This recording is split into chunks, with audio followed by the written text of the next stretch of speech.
The housing market is crashing. What do you do? Now, that's what the headlines are telling you, of course, but let's just do some basic math. Currently, the amount of buyers that are looking to buy right now is around 1.36 million, compared to the people trying to sell the house, which is pushing towards 2 million. Now, you might realize, yes, there's a bit of a gap there. It doesn't take an economic genius to realize that if supply is not meeting demand, there's a bit of an issue. A perfect world, we'd have perfect supply and perfect demand. Most people in my generation, including myself, will have to work very, very hard and get very lucky to even think of affording a house. The housing market does not crash overnight. Instead, it bleeds slowly. If this does happen, I think certain stocks are going to get crushed, but some are going to secretly benefit here. So let's talk about what's actually happening. From my understanding, mortgage rates are still hovering above 7%. Monthly payments have nearly doubled since 2021, and sellers locked in a 2 to 3% mortgage are being finally pushed out. The desire to buy, but the options to buy don't seem to meet quite yet. This isn't like 2008, more of a affordability crisis. Now, markets that went crazy during COVID, and I even say might have overshot, areas like Austin, Phoenix, Tampa, and super hot, now they're gonna cool quite fast. Now, there's obviously a ton of research out there for this stuff. I'm just kind of highlighting a few important points. If you don't know, now you know a little bit. Now, stocks that I would look at for shorting, that will probably drop, and if you have holdings in them,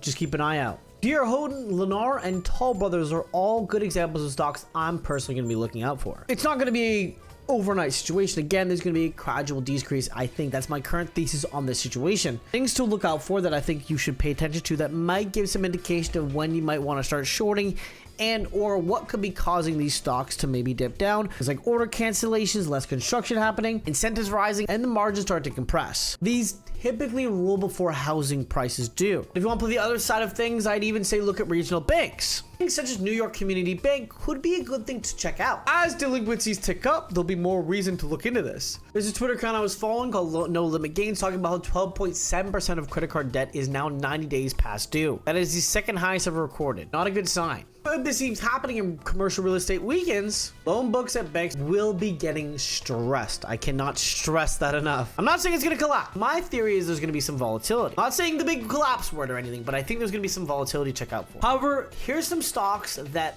on the other side, I think could benefit a little bit as the housing crisis gets a little bit more strenuous. People who want to rent, especially when they are buyers, maybe wanting to move around and wait until the price becomes better for them. Companies such as Invitation Homes that offer institutional landlords might be selling buyers might look for while they wait for the housing to go down to a more affordable price. And also too, on both sides of things, people can't sell, they tend to remodel, right? If your house is not selling, you might go, let me actually update a little bit, fix it more modern, more nuanced, add some stuff to it. One of the companies you're going to go for a lot of your home renovation stuff, unless you're a construction company, is going to be things like Home Depot or Lowe's. And they do pretty good during previous slowdowns, as even though people are holding back and not buying a house, they still want to improve the current place they're living at. For example, if you have a house and you're owning a place, but you do want to sell it eventually, you might as well remodel it while you wait there for your new place you're going to sell to eventually.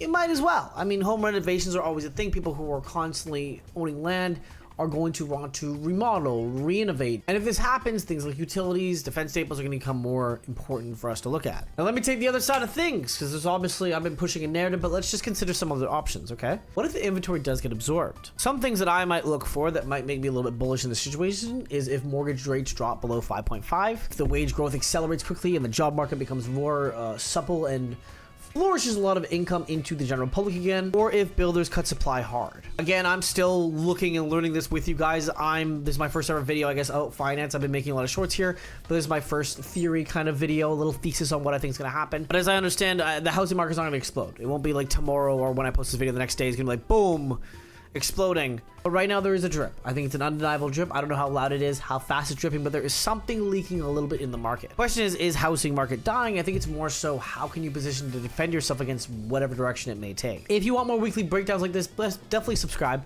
I'm in university right now, so I'm going to be trying my best to pump up these videos, and I hope you enjoy it. Other stocks I want to quickly fire off that I think you should double check out: Blackstone, Redfin, Zillow, and Public Storage would be good offerings as people currently are not purchasing a home right away and waiting and having places to store their stuff. Thank you so much for watching this financial content, my first try at these kind of videos, and I hope you enjoy.